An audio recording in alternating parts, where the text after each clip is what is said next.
Hora de conversar com o Rodrigo Orengo. Se você está acordando agora, vidão, hein? Saiba que a reforma trabalhista foi... A reforma tributária foi aprovada ontem no Senado e agora a bola está no campo da Câmara dos Deputados, que já articulam votar alguns trechos e deixarem mudanças para serem votadas depois. Explica pra gente, Orengo. Bom dia. Muito bom dia, Megali, Sheila Carla, bom dia a todos. Agora o caminho é na Câmara dos Deputados e é o último passo, Megali, é o último desafio da reforma tributária, tem que ser votado até o fim do ano e esse é o compromisso assumido pelo presidente da Câmara, Arthur Lira. Só para lembrar, Megali, a reforma tributária ela começou na Câmara, foi aprovada, ontem encerrou a discussão no Senado com mudanças, com emendas que entraram, né? E essas emendas, essas mudanças precisam ser discutidas na casa de origem, na Câmara dos Deputados. Qual é a saída já colocada pelo presidente da Câmara, Arthur Lira, até para dar celeridade? Faz o seguinte, olha, vota aquilo que teve mudança no Senado Federal. O que há consenso já promulga. Lembrando que mudança de Constituição não vai nem para o presidente da República, o próprio Congresso Nacional promulga. Então essa é uma saída até para dar celeridade. E aí para focar lá realmente no que mudou no Senado Federal. E muita coisa mudou, viu, Megali? A gente estava alertando aqui para esses movimentos de última hora. Então os setores, né, aqueles lobbies oficiais, e a parte do jogo, estavam aqui até a última hora, até os 45 do segundo tempo, para conseguir benefícios, isenções, né, mudanças ali. E algumas entidades importantes e que sempre defenderam a reforma já estavam alertando para isso. O caso da Confederação Nacional da Indústria, a CNI, que lançou uma nota para defender a reforma tributária, mas para alertar de novas exceções, defender, inclusive, que mudanças não fossem feitas no sentido de criar mais exceções à reforma, né? Até colocando nessa nota, olha, enquanto um paga menos, o outro vai pagar mais, né? Então, quanto mais exceções, mais o conjunto da sociedade acaba pagando. E há sempre o receio de que a alíquota possa ser aumentada, majorada, né? A alíquota hoje que está aí calculado na casa dos 27, 27,5%, é uma alíquota considerável. Agora, Megali, é claro que tem que fazer a avaliação de que foi uma votação histórica. A gente discute reforma tributária há mais de 40 anos.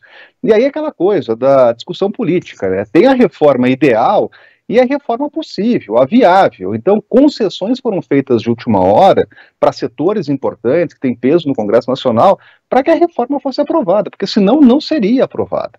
Então, foi um grande esforço, mudaram realmente pontos importantes e tudo isso agora vai ser discutido na Câmara dos Deputados, né? O governo estava esperando ter uma margem aí de cerca de 11 votos, a votação acabou sendo apertada, 4 votos de diferença, isso porque a oposição se mobilizou contra. E até chama a atenção de parlamentares que sempre tiveram uma posição mais liberal, mais reformista, chegou na hora H, e aí adotaram uma posição política contra a reforma, e a oposição votou em bloco contra a reforma.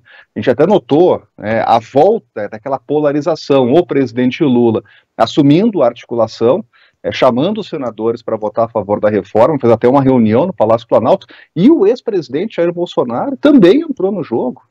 E solicitou, pediu aos parlamentares de oposição que votassem contra a reforma. De qualquer forma, essa discussão está encerrada no Senado Federal, agora é olhar para a Câmara, o que tem consenso deve passar sem dificuldade, até com a promulgação rápida, e aí as alterações, as concessões, os setores atendidos, tudo isso deve ser rediscutido aqui na Câmara dos Deputados. E Megali, calendário, né? O relógio não deixa de rodar aí, então temos aí poucas semanas até o recesso, tem que colocar para discutir tudo isso e tem que votar até o fim do ano aí na Câmara dos Deputados, para aí sim encerrar a discussão da reforma tributária. Agora, se a gente pensar bem, houve um consenso sobre a necessidade de uma reforma tributária, porque mesmo senadores de oposição, não todos, obviamente, né? Mas alguns votaram a favor do texto.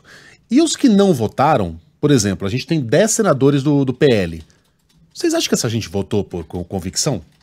Votaram porque acham que o texto é ruim, porque são... Não, votaram por uma questão política, né? Em outra circunstância, esses 10, fosse, por exemplo, uma reforma apresentada pelo Paulo Guedes, né?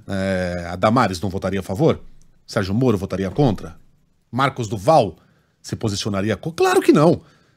Então a gente chegou num ponto, Orengo, acho que a coisa ficou tão insuportável que houve um raro consenso sobre a necessidade de uma reforma tributária, porque faz 30 anos que esse negócio é negociado, mais, desde a promulgação da Constituição, e de repente saiu, ou está saindo, né, num Congresso que não está exatamente na mão do Executivo, né? E isso é interessante, Megali, porque assim, se há um consenso é de que a reforma precisa sair, né, ou que alguma reforma precisa sair. Então, os parlamentares da oposição, o discurso era esse, iam lá para a tribuna e falavam, nós somos a favor da reforma tributária, mas não dessa reforma, não dessas mudanças que foram feitas no texto, né?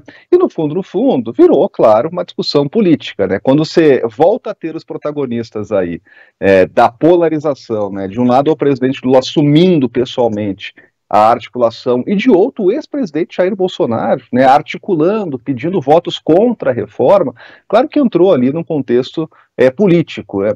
Agora o mais importante é isso, depois de 40 anos, a reforma passou na Câmara, passou no Senado, e agora vai para uma última discussão na Câmara, onde as mudanças de última hora vão ser debatidas. Então, esses setores que conseguiram pressionar muito para ali minutos antes da votação, conseguirem mudanças no texto, vão ter que fazer a mesma pressão na Câmara, porque tem uma última votação que precisa ser feita até o fim do ano aqui na Câmara. O Rubens tem uma posição correta aqui, mas o PT também votaria contra uma reforma do Paulo Guedes, é verdade.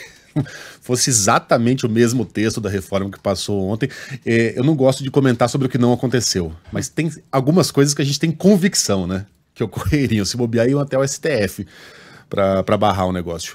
Orengo, bom trabalho para você, até amanhã.